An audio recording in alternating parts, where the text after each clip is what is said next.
What do you do when the patient actually comes into your clinic with an aneurysm? So I'm going to go through some of the key points of what to remember, what to talk about when you actually see a patient with an aneurysm and an unruptured aneurysm. So these are the patients who you don't have a choice. They came to your clinic, you have a choice, unlike the ruptured aneurysm cases where you don't have a choice with a treatment.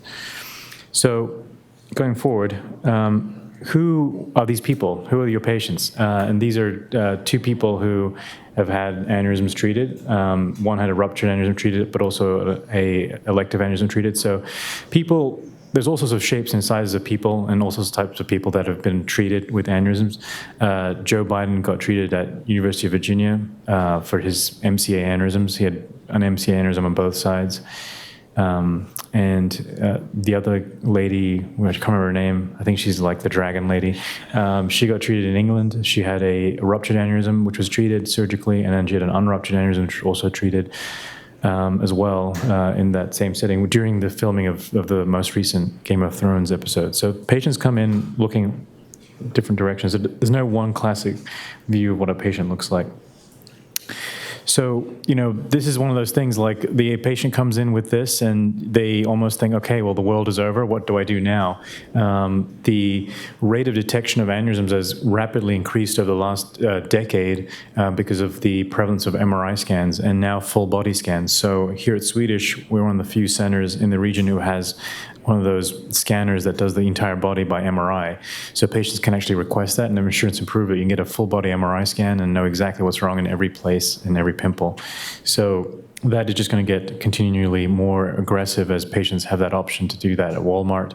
And so we'll see probably a rise of seeing patients that have aneurysms found incidentally. This is just an overview of where aneurysms generally tend to occur in the most common places. The anti-communicating artery region I want to highlight. It's one of the most common places to find aneurysms and is probably, as we go through later, the place with the highest risk of rupture.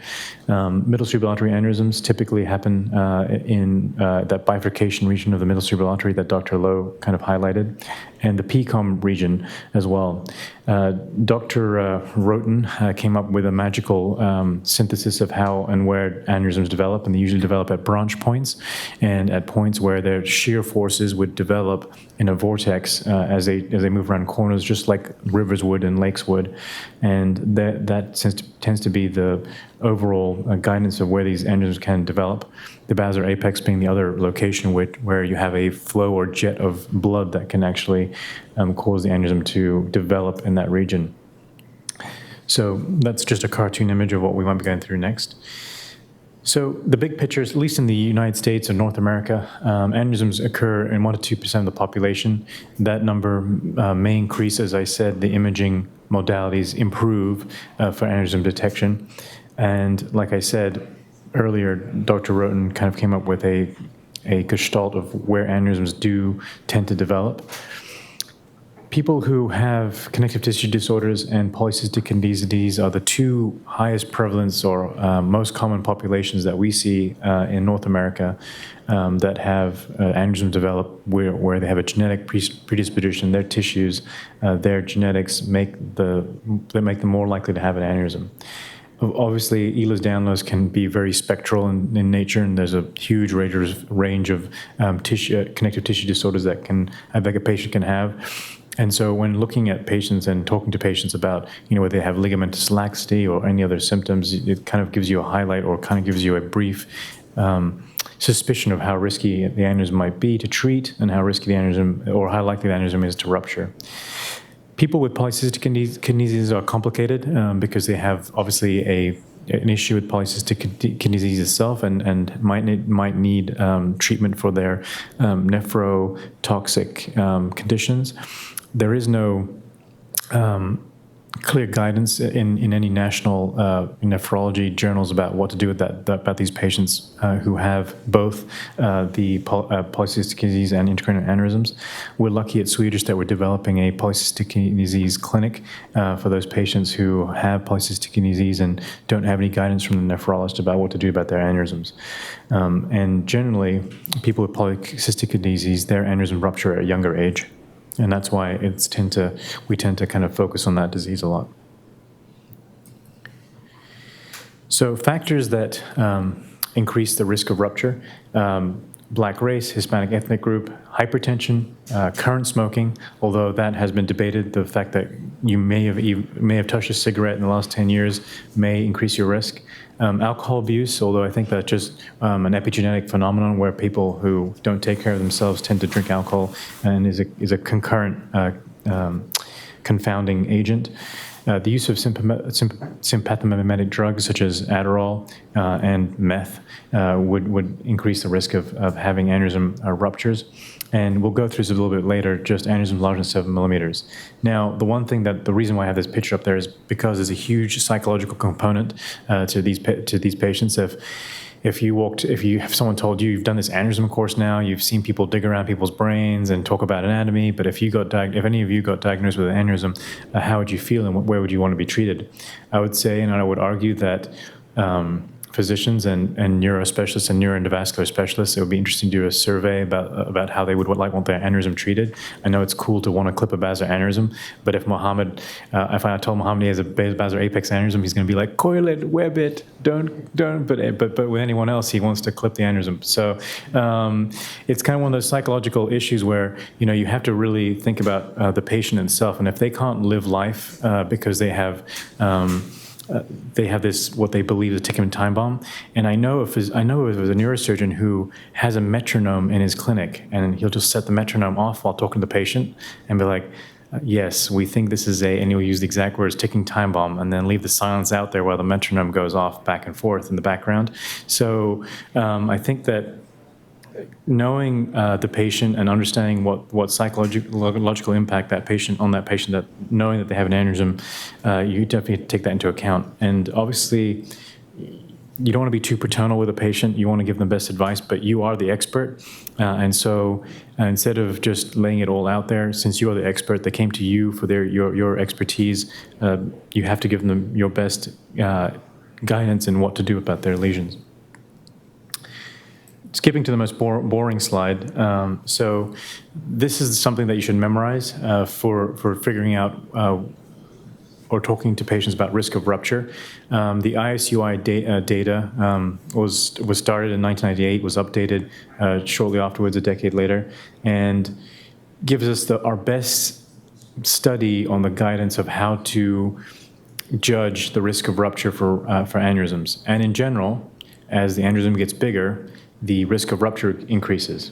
And in general, basilar apex and posterior communicating artery aneurysms are at higher risk or increased likelihood of rupture. What's unfortunate about all of this is that posterior communicating arteries, although you would think they're in the anterior circulation, as Dr. Lowe had mentioned in his previous lecture, they were clumped into that posterior circulation column in the statistics. Also noted, and I think this is completely arbitrary, that the people who wrote the paper tried to figure out how to make the statistics work, and they worked backwards instead of forwards. And working back from the risk of rupture to the size, which is a statistical trick that you can do, they just picked an arbitrary number and 7 millimeters was it. So 7 millimeters is completely arbitrary. The statisticians basically work backwards in terms of their statistics, and instead of working forward and came up with the categories that would be neatest for the statistics. It would give us the highest p-value, or the best p-values, I should say. But if they had used confidence intervals, or if they had used some kind of Bayesian technique, this wouldn't even be an issue. So that's why 7 millimeters in the literature has become such a big highlighted number, because the statistics have just made sense that way for the initial papers. In any event, as these categories kind of line up, I think taking this into account, like any piece of data, I don't think this is gospel, and this just gives you guidance when talking to a patient. I briefly mentioned this. The weakness of the ISUI data is that selection bias was a big problem. During that enrollment phase for the ISUI, patients were given the choice of whether they wanted to be selected in the data, and surgeons would also be given the choice whether or not the patient should be in that piece of data. So you can imagine a surgeon looking at an aneurysm and concerned about whether or not it should be watched versus treated. And you can imagine a surgeon looking at a 2 millimeter, very ugly looking aneurysm with daughter sacs and saying, that should not be watched. We should do something about that. And we talked a little bit about this yesterday, about very small aneurysms being treated because they look ugly. And that kind of fuzzy logic is going to be studied here in the US in the next couple of months, as Dr. Harbaugh from Penn State has a large prospective trial through the NIH about looking at some of that fuzzy logic data that surgeons use to pick which aneurysms are treated and which ones are not. So like I said, all this data, take it with a grain of salt, take it as a piece of what should be in your armamentarium when you talk to patients, but don't think at any one piece is necessarily important, that important that supersedes the next piece. I think that another important thing is that not aneurysms are the same shape. Aneurysms can be different in the way that they look, and less than half the aneurysms that you will see are not perfect spheres, or we look at them as perfect spheres. They're cartoons in slides as perfect spheres. They can look very different, and ruptured aneurysms can have shapes that are concerning. For example, in the ISUI data, I would not put A in the ISUI data. I might put B in there, but I wouldn't put C, although this B and C are the same size and A is the smallest. So that's just to highlight the selection bias from the previous data, but also highlights when you're making a decision about whether to treat aneurysms, these kind of factors about shape, the way they look, the way it looks really makes a difference.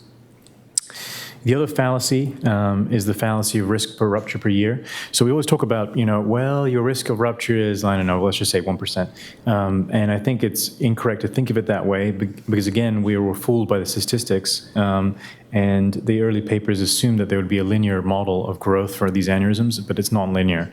In fact, we don't even know we don't have any idea how aneurysms grow because we don't have snapshots in time. And so the non-linear nature of aneurysm growth really puts a dent in how you analyze this over time. Again, statistics would argue that you have a consistent risk per rupture per year, but that may be completely incorrect. Dr. Deshmukh showed you that aneurysm yesterday that appeared like it was 2 or 3 millimeters, but when you actually looked underneath the scope, did not look like it was going to be one of those aneurysms that you would just leave alone. Looked like it had a diaphanous dome, and again, talking to patients, you have to really kind of use your best judgment, and over the time, unfortunately, experience is going to do it. So you guys are very young in your careers, but I think it takes a decade or two to get the experience to understand which ones are going to be dangerous, which aneurysms are dangerous and which ones are not, which ones are likely to grow and which ones are not likely to grow. I put this slide up there just because I think that I use this slide whenever I talk to patients. It gives you a good picture, so I basically put this slide or give them a piece of paper that has this picture on it about the treatment algorithms or treatment paradigms of how to treat aneurysms. Because I think when talking to patients, and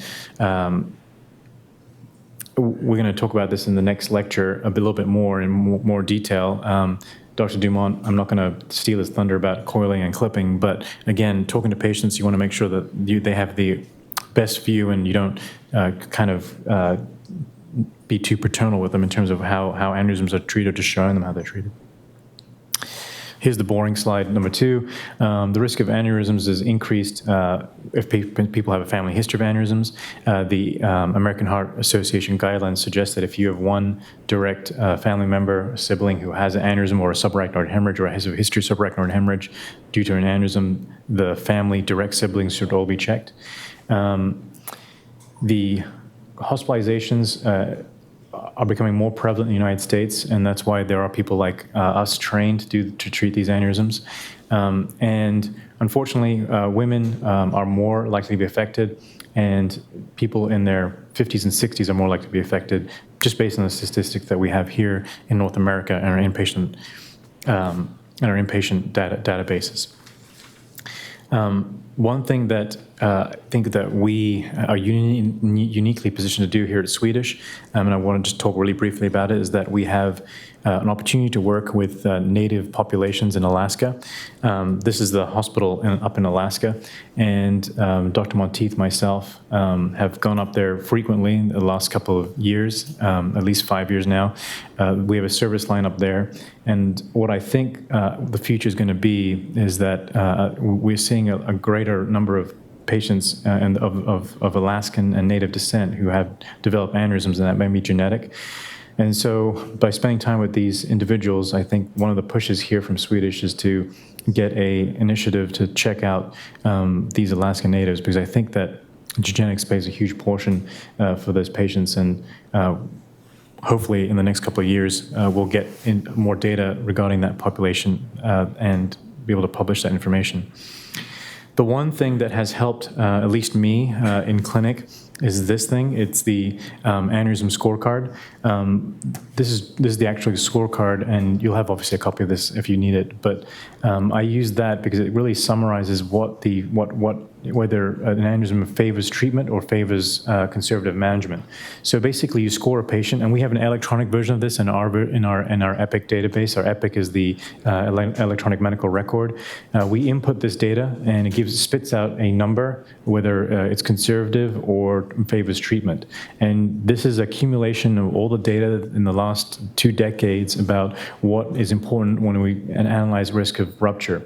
This is published in the Journal of Neurology, because neurologists typically see, there are a lot more neurologists, and they tend to see a lot more aneurysms, thus, and they don't know how to guide these patients other than just sending them to a neurosurgeon. So this provides a little bit of guidance of how to treat an aneurysm or when to treat an aneurysm based on patient factors, based on aneurysm factors, and based on the treatment risks. So not to belabor the point, but to briefly go through this. Age is an important factor in terms of deciding whether or not an aneurysm should be treated. The presence of polycystic kidney disease that we had mentioned, high blood pressure, genetic origins, Japanese Finnish descent, native populations, as I had mentioned in the previous slide. Some other interesting things, including the presence of cranial nerve deficits, which might let us know how big an aneurysm is. And obviously, the one important thing is life expectancy and what we expect the life expectancy of that patient to be. And often, patients who have aneurysms that have been discovered on the workup of cancer is the classic example, the most common example. Patients get scanned thoroughly because they have some kind of malignancy, and an aneurysm is found. Well, that's fine, but we have to really be honest with ourselves about when to treat those aneurysms if the life expectancy is low. Location and morphology makes a difference. We talked about that with the ISUIA data. And obviously age makes a huge importance on whether or not they're going to survive an operation or survive endovascular treatment. So I've used this in the last couple of years to kind of guide me, and this is just a guide. So, a lot of patients have an equivocal direction, so they score equally in favor of treatment and equally in favor of conservative therapy. This is just a guide. You use your own judgment about whether or not to treat an aneurysm and when and how to treat the aneurysm. I think we're in a crazy era right now, and maybe I'm just being a little bit too naive about it, but we're in a crazy era where the technology is really jumping in amazing ways. Talking to some of the faculty last night, and when that transition happened, in the late 90s, early 2000s, with the real rise of safe endovascular techniques to treat aneurysms, and how that really changed the landscape of who was treating these aneurysms and how we were treating these aneurysms. And I think we saw a rise in the aneurysms that were being treated just because there was a treatment modality that was safer, quote unquote. More people were trained in it, including neurologists and interventional radiologists. And we're also in a phase right now where the technology is changing rapidly. We're going to talk about web a bit later. We're going to talk about flow diversion a bit later. But the technology and the bar is being set at different levels all the time. I think people argue this. I stole this from Dr. Monteith. I think we would argue that we have progressed greatly, but we have to be careful about the technology. It can be powerful, but it can also be very deceiving. And although using the newest devices can be a sexy thing to do, it might not be the best thing to do. And we're going to continue to evolve. And I'm not sure where we're going to end up at the next phase of our discovery. Dr. Dumont will be talking a little bit about this, but ISAT and BRAT, I think, in terms of like the risk of rupture, or the patients who are on the other end of that spectrum who have a ruptured aneurysm and what to do about those aneurysms and how to treat them. BRAT being the most recent and most prominently talked about paper in the last couple of national meetings here in North America about how to treat these aneurysms, and a lot of debate about how good this paper was. I'm a very skeptical person when it comes to reading statistics. I always go to the statistical section first when I read a paper, and I often try to cut through the BS of that statistics, because some of that stuff, if you're not, the language of statistics can be very deceiving, and you've got to figure out how they were able to risk stratify, analyze the data, and how they present it to the individuals who are reading the paper. I will say this, though. Coiling and treatments with coiling, or that kind of principle, I think it's important to highlight how these aneurysms are treated and what it means.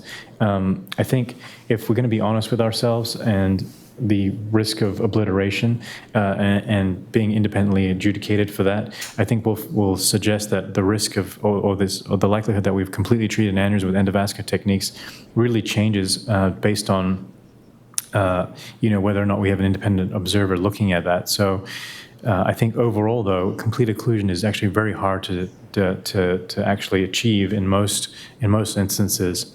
And I think part of that is there's a lack of understanding or a lack of I would say follow-up or lack of understanding of how the aneurysm thromboses over time, and you can fall into the trap of not following a patient long enough and having the aneurysm recur, and that can be very dangerous. Technology I like this slide, I always put it up there in most of these lectures, but I think that what we're going to get to a certain point, an event horizon, where we're not going to actually get there, and I'm not sure where that's going to be. The treatment of aneurysms with endovascular techniques was continuing to improve, but the gold standard would be able to treat a MCA aneurysm that has branches out of it with endovascular techniques. The other one would be the blister type aneurysm with endovascular techniques that's ruptured. So I think that we may get there, but we may not. I think that eventually that clipping will always have a role, and Dr. Dumont will probably talk about that in his next lecture as well, which would be a good segue. In summary, to end this lecture, I think most aneurysms less than 7 millimeters with a grain of salt have a low risk of rupture based on multiple studies.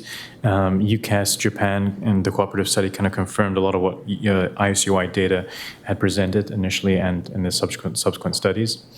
Risky genes, for some reason, Finnish people, and again, I'm not sure why this is, and I didn't realize this either, but Finnish people have the same genetic background as Hungarian people, but no one talks about Hungarians having increased risk of aneurysms develop or rupture. I think that's a unique, epidemiological effort by the Finnish neurosurgeons that have suggested that they have a higher risk of rupture. People of Japanese descent, and also an amazing set of collectible data. I didn't know this, but every patient in Japan who's treated with an endovascular device gets put into a registry. And so they have very good follow-up, and maybe that's why we consider Japanese descent at high risk of rupture. The native populations, again, maybe just an epidemiological interesting thing because of their lifestyle. Unfortunately, female gender, 60-year-old, the classic picture here is that's the lady who's going to get an aneurysm. And again, endovascular therapy generally safer.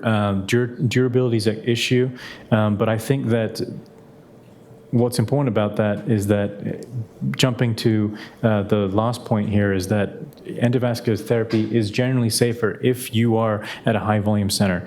I think if you're treating one aneurysm every couple of months, whether or not you're treating with coiling or clipping or however, it's generally not as safe as someplace that treats hundreds of aneurysms a year.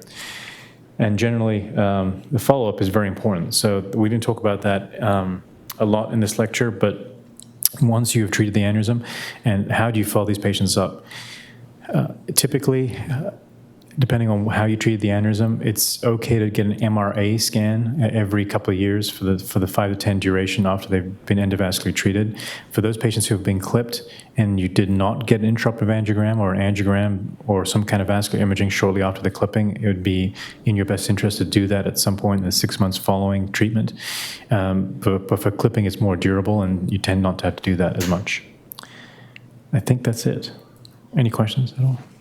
Yes, go ahead. So, according to your experience, when to clip? When to clip? When to clip. Wow. When to clip. You should ask that to all the faculty. We're going to ask all the faculty, but when to clip. So I look at, personally, and I think that Dr. Lowe can step in as well. I think having been a endovascular specialist and a cerebrovascular specialist in terms of surgical, if it looks like I'm going to be messing around with endovascular techniques, if it's going to be too complicated, like if I'm thinking if it's going to need a Y stent or if the anatomy doesn't look right or I'm going to be flailing with that, I'm just going to clip the aneurysm. Generally, small aneurysms in younger patients tend to have better clipping from my experience. And in the cases of rupture particularly. So I think you look at an aneurysm, you take some of this information that I just mentioned here, but also for me, I don't like to struggle in either direction. So if it looks like it's going to be a struggle endovascularly, just clip it. If you have to do something acrobatic in the IR suite, or have to put the patient or have to do something unique, don't do that. If it looks like it's going to be on the other end, if it looks like it's going to be a complete flail surgically, think of better ways to treat it endovascularly. The classic example is the blister type aneurysm. So classically, a dorsal blister aneurysm that's on the dorsal carotid or the anterior surface of the carotid artery, that's a blister aneurysm. If I went to an exam and I told my examiner that I would treat this with flow diversion and it's a rupture, but I will take the risk of putting the patient on aspirin Plavix, but no, I've got this cool way of doing it where I give them a loading dose right before I put the aneurysm and I'll have an EVD in, they probably would fail me because A, it's an off-label use of that device, and secondly, there is a 20% mortality, and it's not the quote-unquote gold standard of using that kind of treatment, but it's probably safer.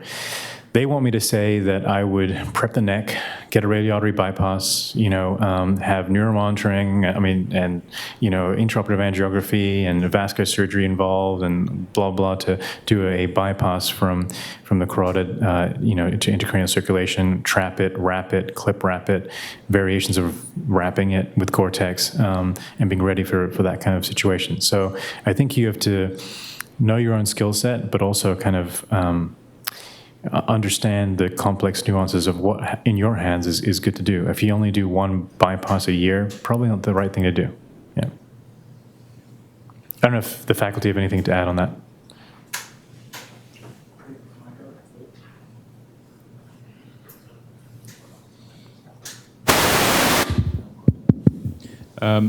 Thanks, Akshal. That was great.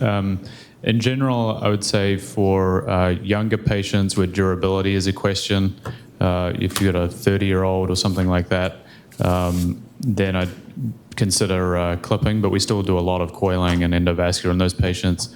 Females that might need to be on dual antiplatelet therapy that are thinking about getting pregnant, that can be an issue. Older patients in general, we lean towards endovascular treatment just overall, and particularly ruptured cases. We're definitely a kind of a coil first in ruptured cases, and you can always come back and put in a flow diverter or stent coil or something. We try and avoid dual antiplatelet therapy in subarachnoid hemorrhage. But I think you have to take everything in a case-by-case basis, and Dr. Dumont's going to go through that. And I think to Akshal's point, it's what's going to be best in your hands.